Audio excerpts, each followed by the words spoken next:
Olá, boa tarde a todos. Bom nós estarmos aqui presentes nesse momento. Quero agradecer a participação nesse evento tão importante. Eu me chamo Christian, eu sou professor de matemática e oficina tecnológica do Colégio SESI Internacional Trilingue, aqui de Foz do Iguaçu. E neste momento, nesse breve momento que nós teremos agora, nós queremos compartilhar um pouquinho do que aconteceu ao longo deste ano, em que nós fomos selecionados, o Colégio SESI foi selecionado para participar da seletiva estadual, seletiva nacional, da F1 in School, um evento vinculado à própria Fórmula 1, e nós montamos uma escuderia, né? Nós tivemos desde a criação, organização, elaboração de vários elementos de uma escuderia, no formato de uma mini empresa, no formato de escuderia, e os alunos foram desafiados constantemente, primeiro pelo tempo que nós tivemos um curto tempo para montar tudo isso, mas eles foram desafiados a encontrar soluções nas diversas áreas de uma microempresa. E aí, sempre utilizando a metodologia STEAM, né? Então, ciência, tecnologia, engenharia, artes e matemática, integrada, né? Utilizando metodologia ativa, em que eles buscam as soluções para os desafios lançados, né? E sempre buscando e trabalhando a questão do aprender a aprender, né? Então, dentro das habilidades e competências, o aprender a aprender, eu acho que um destaque que nós damos na parte desse projeto. Então, para que eu não fale, eu acho que usando justamente essas questões do aprender a aprender, da metodologia ativa que o próprio Colégio SESI traz para nós achamos interessante que os alunos viessem e apresentassem um pouquinho deste trabalho, dos desafios que eles que foram postos a eles, e como que eles encontraram a solução para representar o estado do Paraná, né, na competição nacional, e a nossa região aqui de Foz do Iguaçu. Então, nós temos alguns alunos, todos nós estamos um pouco nervosos também, né, então, lembrando que os nossos alunos são alunos de ensino médio, de 14 a 17 anos, participando deste evento, e como eles bravamente conseguiram representar o Estado e a nossa região nessa competição a nível nacional. Então, ficam os nossos meninos de ouro, né? Então, temos a Júlia, o Alan, Carla, Victor, Anthony, Pedro. Eles vão compartilhar um pouquinho para vocês dessa nossa experiência ao longo deste ano de 2020. Então, meninos, com vocês.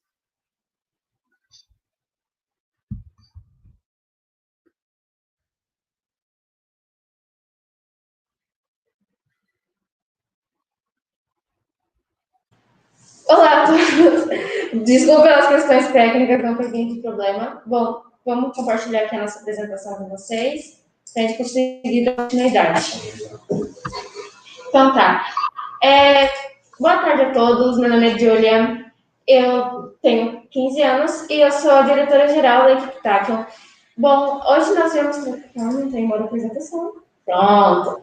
Aqui. Hoje a gente veio falar um pouquinho para vocês sobre a Fórmula 1 Schools, em geral, e também um pouquinho sobre a nossa escuderia e nossa participação dentro dela. Bom, eu vou falar um pouquinho sobre a gestão, que é a minha parte. Vamos dividir essa apresentação em 3 partes. O que é a F1 Schools, que é a TAC, e as nacionais. Bom, o que é a F1? A F1 é um projeto que nasceu lá na Inglaterra há 17 anos atrás. E há 15 anos ele se tornou um projeto internacional. Em 2014, ele veio aqui para o Brasil e desde então vem criando muitas escuderias e lançando muitos talentos pelo mundo.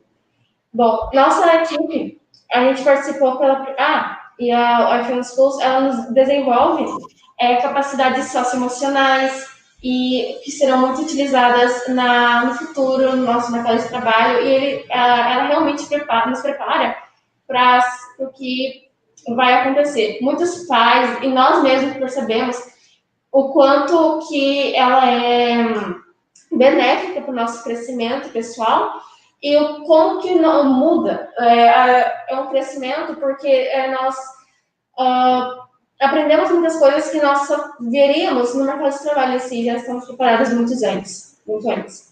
Bom, o que é a TACA? Bom, nós somos uma escuderia criada em fevereiro de 2020 no Colégio SESI Internacional de Foz do Iguaçu e o Senai também da cidade. Bom, nossos trabalhos se iniciaram logo no segundo dia de aula, em fevereiro, e se prorrogaram até o dia 6 de março, que foi quando embarcamos para as nacionais. Bom, aí veio um percurso muito grande, porque nós tivemos somente um mês para nos preparar para a competição, onde outras escuderias tiveram 6 meses para um ano, e nós tivemos que fazer todo esse trabalho durante esse tempo. Então, foi muito intenso e benéfico também, eu vou considerar assim, mas crescemos bastante com essas experiências. E o que é a TACA? Bom, nosso nome ele veio de uma partícula hipotética que muitos físicos acham que ela pode transcender a velocidade da luz, e esse é o nosso objetivo com a escuderia, transcender os limites que a sociedade nos impõe. Bom, as nacionais, como foi dito, nós participamos e ficamos com o quarto melhor carro do Brasil na última competição entre 29 equipes. E fomos selecionados para representar o estado do Paraná em maio de 2021, na fase 2020-2021 do torneio. Foi muito bom para a gente que estamos nos preparando e em maio nós provavelmente embarcamos para São Paulo para competir. Bom, meu nome é Anthony, eu sou da equipe também, da equipe TACA, e eu vou apresentar sobre a parte das finanças da equipe. Bom, nas finanças eu vou trazer os tópicos sobre os patrocínios, a construção do portfólio de patrocínio e também a questão da gestão de forma geral. Bom, a equipe, ela sempre procura ter um planejamento bem estruturado para conseguir os nossos patrocinadores, usando algumas técnicas que são até conhecidas no mercado e além da construção, é claro, do portfólio, como eu disse, que auxilia muitas empresas a estarem a par do que a equipe está fazendo dentro do campeonato, como premiações e projetos.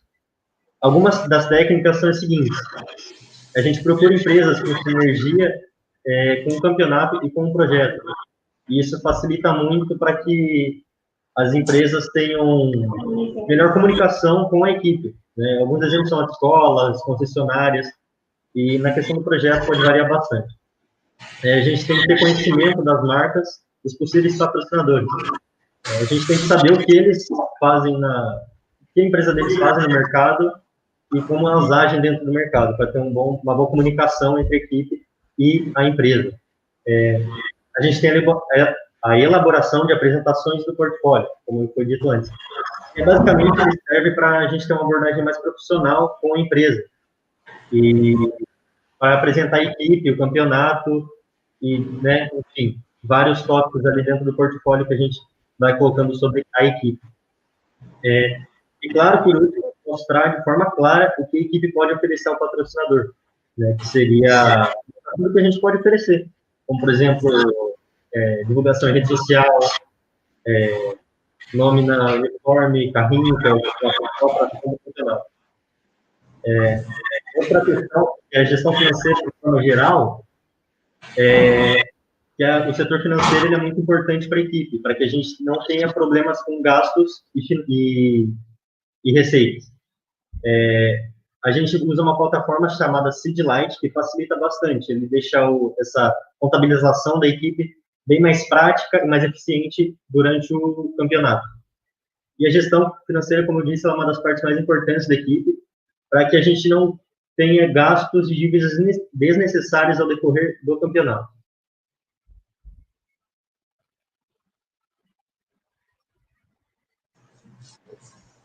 Meu nome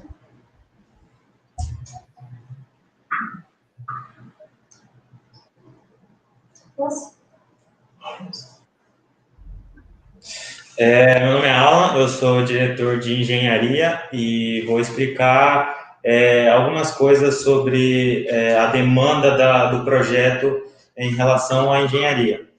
Bom, eu vou começar explicando sobre as corridas que acontecem no campeonato. Você tem um vídeo?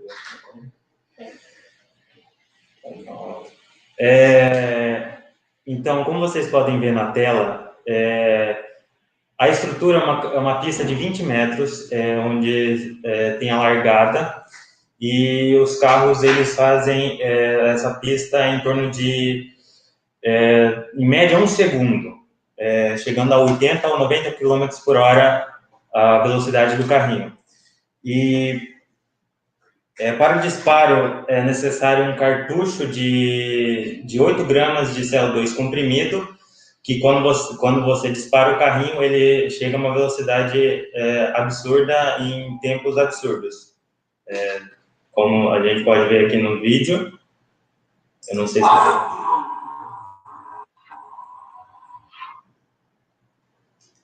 Como vocês podem ver, tem o disparo, e o carrinho percorre esses 20 metros em poucos segundos. E agora eu vou falar sobre os carrinhos. O que precisa saber, o que precisa ter em mente na hora da confecção dos carrinhos? Bem, primeiro, antes de tudo, você precisa ter o domínio dos regulamentos. Você precisa ler as regras que a F1 Schools ela te proporciona.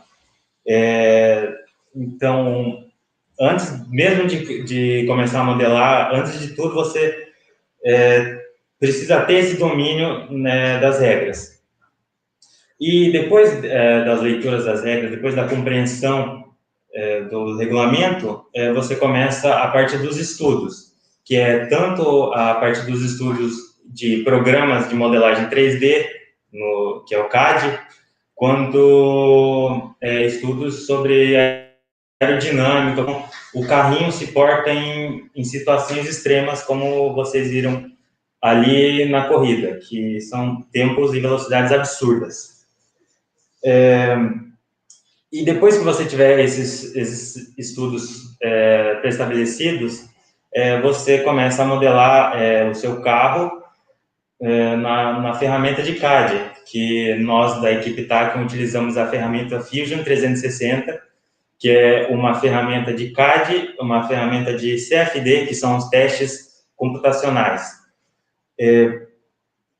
Depois de você modelar a sua primeira versão do carro, você necessita testar ele. E como você faz isso em primeira mão? O programa ele te disponibiliza algumas ferramentas de testes virtuais que simulam situações reais, como, por exemplo, o teste de um túnel de vento virtual, que ele simula como o carrinho ele vai se comportar em situações extremas como as corridas. Mas esse teste não é 100% comprovado, porque é um teste computacional, então você precisa testar ele em pistas reais, e você precisa fazer mais de um protótipo. Como, por exemplo, a gente fez aqui. Esse foi o nosso primeiro carro, nosso primeiro protótipo, em fevereiro de 2020, na Nacional. Esse daqui é o carrinho finalizado que a gente levou para o Campeonato Nacional. E depois disso, a gente conseguiu evoluir esses protótipos para outros modelos, como, por exemplo, esse carrinho aqui que a gente fez com material de filamento ABS e juntamente com esse daqui. Para a confecção do corpo do carrinho, a Fórmula 1 te dá alguns recursos, como esse bloco que é um poliuretano, que é um polímero. Você necessariamente tem que usinar, modelar o teu carrinho nesse bloco. Ok. Algumas dúvidas de equipes inexperientes são que os carros mais velozes do campeonato significa ter uma boa engenharia? Não, porque para você ter uma boa engenharia, para você apresentar aos juízes uma boa engenharia, você precisa ter esses conceitos que eu falei, você precisa ter um desenvolvimento do trabalho melhor e o cumprimento dessas regras. Porque acontece muito casos de equipes que têm o carrinho mais veloz no campeonato, porém não cumprem todas as regras do campeonato, do escrutínio.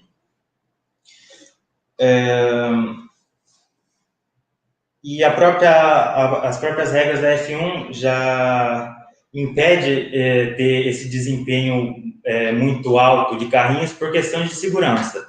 Então, é por esse motivo que todo ano há mudanças de regras, de todos os anos.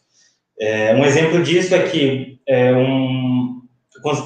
uma equipe que teve o carrinho considerado mais rápido de todo o campeonato, em 2016, que, se eu não me engano, é uma equipe australiana, ela teve o tempo de 0,916.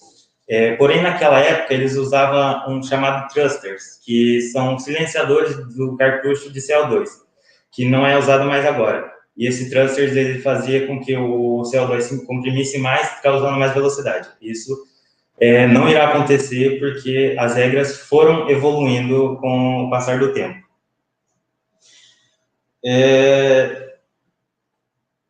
Agora eu vou explicar sobre os 3 principais pontos que você necessita focar na confecção do carrinho, que o primeiro é o peso, que é um dos principais pontos para que seu carrinho tenha mais desempenho.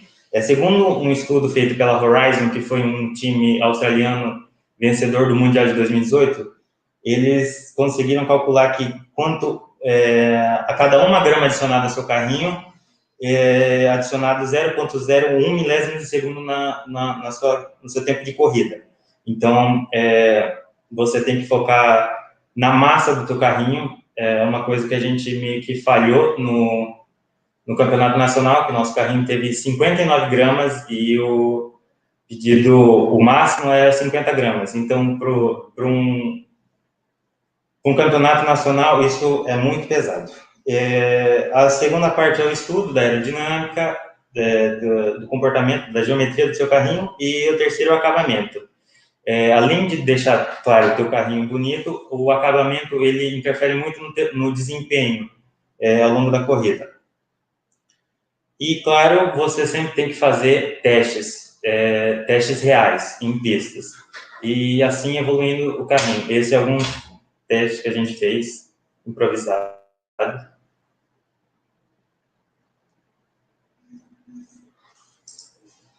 Enfim, são os testes que você deve ser feito para evoluir o seu protótipo.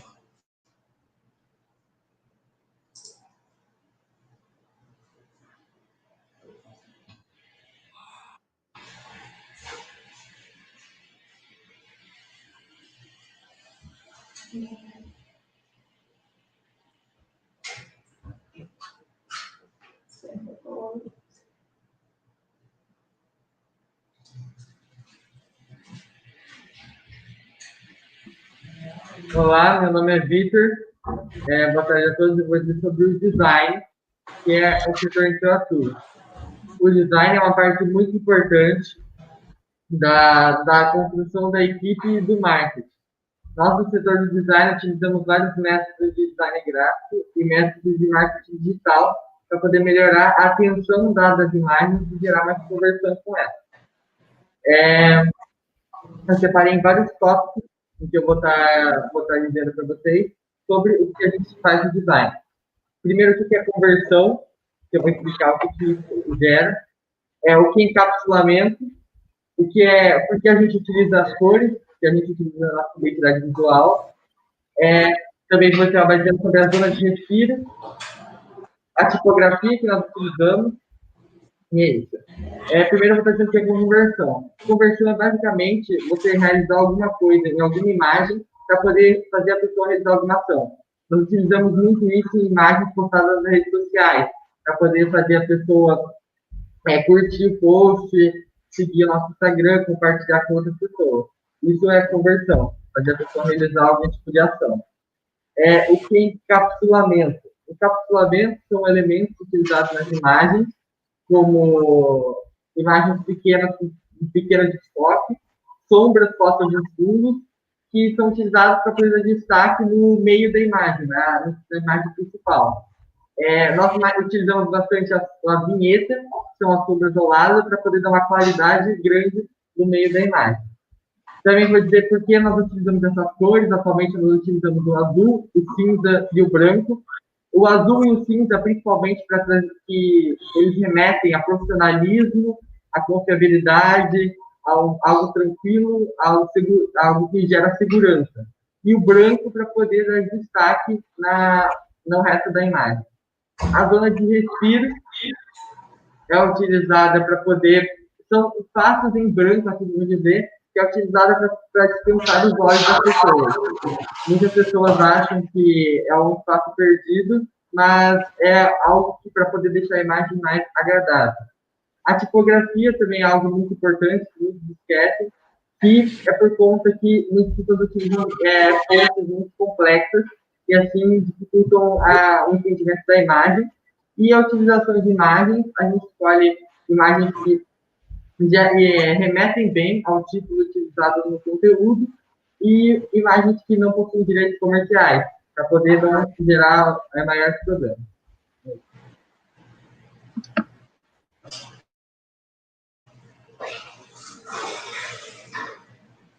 Bom, olá, vou falar de novo. Sou também diretora de marketing da hospedaria e eu vou falar um pouquinho com vocês para falar um pouquinho do nosso marketing. Bom, eu sempre falo que uma das bases juntamente da engenharia, finanças e do projeto social em si. Então, o marketing é uma parte muito importante, porque é assim que nós vamos mostrar para a sociedade o trabalho e reconhecer, tanto também que nos auxilia muito na parte de patrocínios e divulgação, né, do projeto em si. Então, nós sempre pensamos muito no marketing, é uma parte muito importante, que conta até bastante ponto nas competições. Então, o marketing,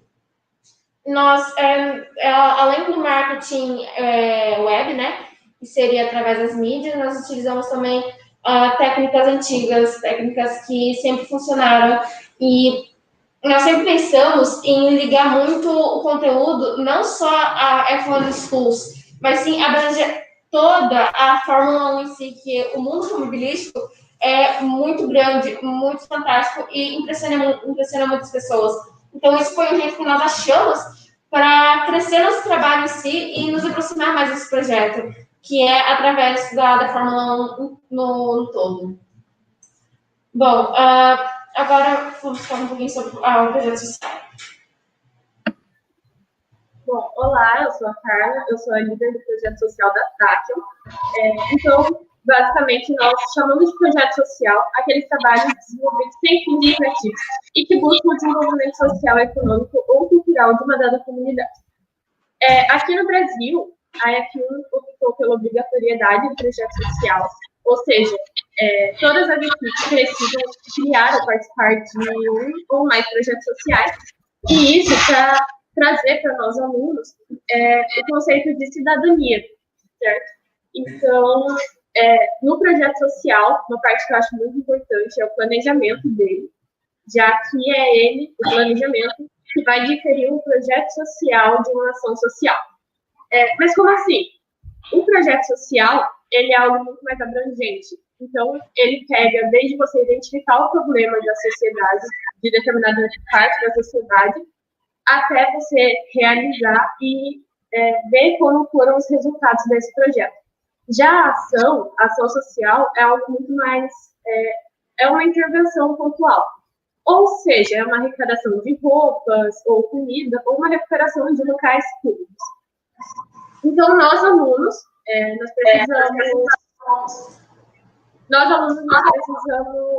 identificar esses problemas, falar com órgãos, entidades e tal, para identificar esses problemas, pensar numa solução e aplicar esse projeto social. Na temporada passada, o projeto social da Tátil teve foco em introduzir a programação para crianças do 3º ano de uma escola municipal e levar a conscientização para problemas ambientais. Então, nós dividimos em 3 etapas. Na primeira, a gente passou trechos do filme Wall-E para as crianças e conversamos sobre como a gente poderia melhorar o meio ambiente. Na segunda etapa, nós fizemos alguns caminhos com barbante e espalhamos nesses caminhos alguns lixos recicláveis e separamos as crianças em equipes de 3. Uma dessas crianças seria o do Wall-E e as outras 2 precisariam dar os comandos para que a criança percorresse o caminho do barbante e recolhesse os lixos vendados. E, por último, a gente entregou para cada equipe um copo com algodão e pedimos para essas equipes plantarem um feijão e cuidarem dele durante o ano. Para esse ano, para essa temporada, nós tivemos o desafio que foi a pandemia do coronavírus. Então, nós precisamos lidar com isso de maneira diferente. Fazer um planejamento diferente. A Tachyons está com ideia para 2 projetos sociais, um que acontecerá de forma remota, ou seja, totalmente online, e que será feito com crianças por meio de videochamada, e o outro é um projeto de inclusão social, e esse daria um pouco mais de trabalho, já que nós precisaríamos fazer reuniões presenciais com a comunidade para desenvolver esse projeto. Então, nós não sabemos se isso, de fato, poderá ocorrer. Acredito que foi isso. Vou falar para o Christian agora. E agora nós voltamos aqui. Eu gostaria, para concluir esse momento, eu gostaria de perguntar para os integrantes, né, que participaram na temporada 2019-20, qual foi o aprendizado? Porque nós falamos aqui sobre engenharia, marketing, gestão financeira, captação de recursos, vários assuntos relacionados a diversas áreas do conhecimento, mas, particularmente, pessoalmente, o que vocês aprenderam, o que vocês trazem de experiência participar dessa escuderia nessa temporada e nas próximas que virão, né? Então, eu gostaria que vocês pudessem falar um pouquinho sobre isso, para o que vocês carregam no âmbito pessoal. Bom, então, eu vou acabar começando. Para mim, a Fórmula 1 Schools é muito importante, porque, como eu disse no início da apresentação, foi algo que agregou demais. Bom, eu sou aluna do primeiro ano do ensino médio e eu acabei chegando na escola e já fui inserida ao projeto. Então, acho que ele vai fazer muita parte do meu ensino médio, e está fazendo, e vai agregar muita experiência que eu estou agregando agora, vai ser muito bem utilizada no futuro, no profissional e pessoal também, porque o crescimento, as experiências que nós tivemos, as pressões que recebemos são muito fortes e como muita gente fala, a gente acaba tendo a experiência de gente grande. Então, é bem interessante e vem muito agregar. Eu acho que todo mundo deveria experimentar. Eu sou suspeita para falar porque eu gosto bastante do projeto, mas ele agregou demais para mim. Bom, eu acredito que o projeto da F1 Schools, além de trazer conhecimento muito além do que a gente veria no nosso ensino médio normal, ele traz uma evolução socioemocional para a gente muito grande, porque a gente precisa aprender a lidar com diversos tipos de pessoas, conversar com diversos tipos de pessoas, e então é algo que está muito além do que eu aprenderia no ensino médio sem participar de nenhum projeto. Então, fazer, por exemplo, projeto social, ir atrás de portfólio, de patrocínio, conversar com pessoas, abrir a mente para conseguir conversar e dialogar, para conseguir que a escuderia fosse para frente, foi algo assim incrível. Para mim, é uma coisa que eu vou carregar para a vida inteira, com certeza.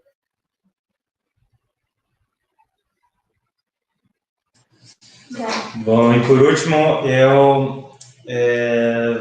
ao longo desse projeto, ele me garantiu muitas experiências, como, por exemplo, o trabalho em equipe, que nesse projeto o trabalho em equipe é efetivo.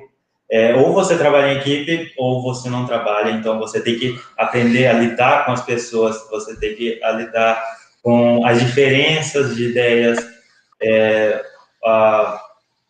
aprender a trabalhar em conjunto, em busca de um resultado satisfatório. E, então, essa foi uma das maiores experiências para mim. Bom, então foi isso. Agora queríamos abrir para perguntas. Caso alguém tenha, que iremos ficar respondendo. Espero que gostem que gostaram da nossa apresentação.